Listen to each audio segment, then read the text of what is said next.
All right, let's get right into it. We're talking about business continuity planning. And look, this isn't some dry corporate buzzword. Think of it more like a survival guide for your business, a plan to help you navigate pretty much any storm that comes your way.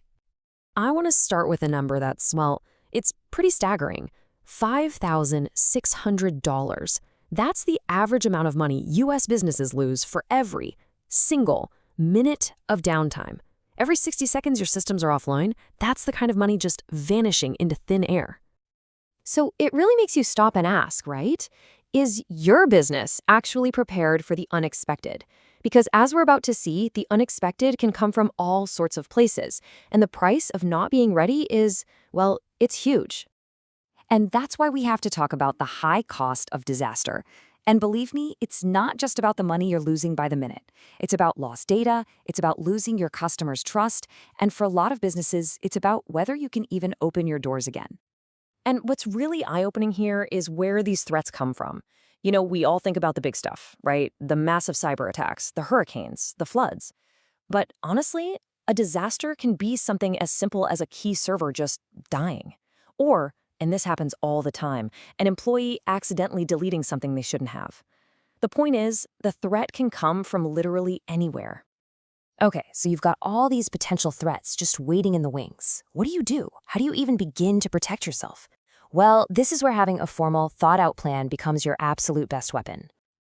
And that weapon is the Business Continuity Plan, or BCP for short.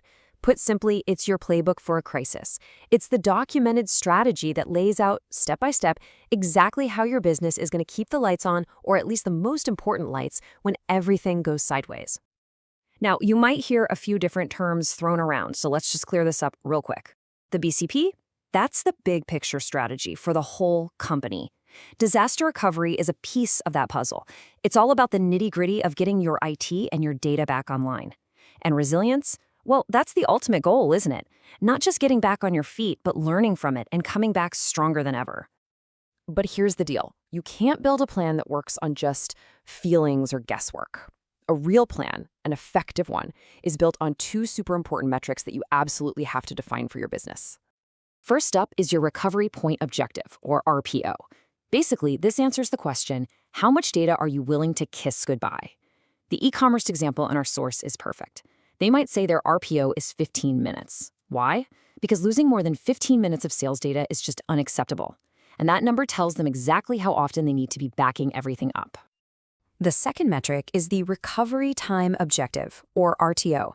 This tackles a different but equally important question. How long can you afford to be offline? For that same e-commerce store, maybe their RTO is 2 hours.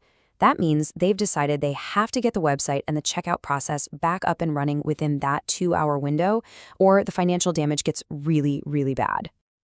And this is the perfect way to see them side by side. RPO is all about the data.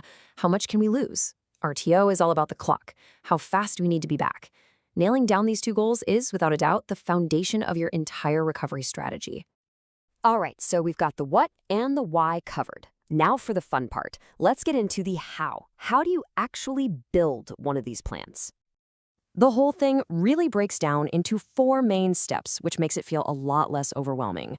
You start by figuring out your risks. Then you take stock of all your critical IT stuff. From there, you decide on your recovery game plan. And finally, you put all the tech and the procedures in place to make it a reality. Let's just dig into that first step, risk assessment, because it is so, so important. You got to think big picture here. Are you in an area with storms or earthquakes? Of course. But you also have to think about the digital threats. Ransomware is everywhere. And you can't forget the internal stuff, like simple human error. But the most critical part? Mapping out how all your systems rely on each other. That's how you know what to save first when disaster strikes. So after you've identified all your risks, the next move is to catalog all your critical assets. I'm talking hardware, software, data, you name it.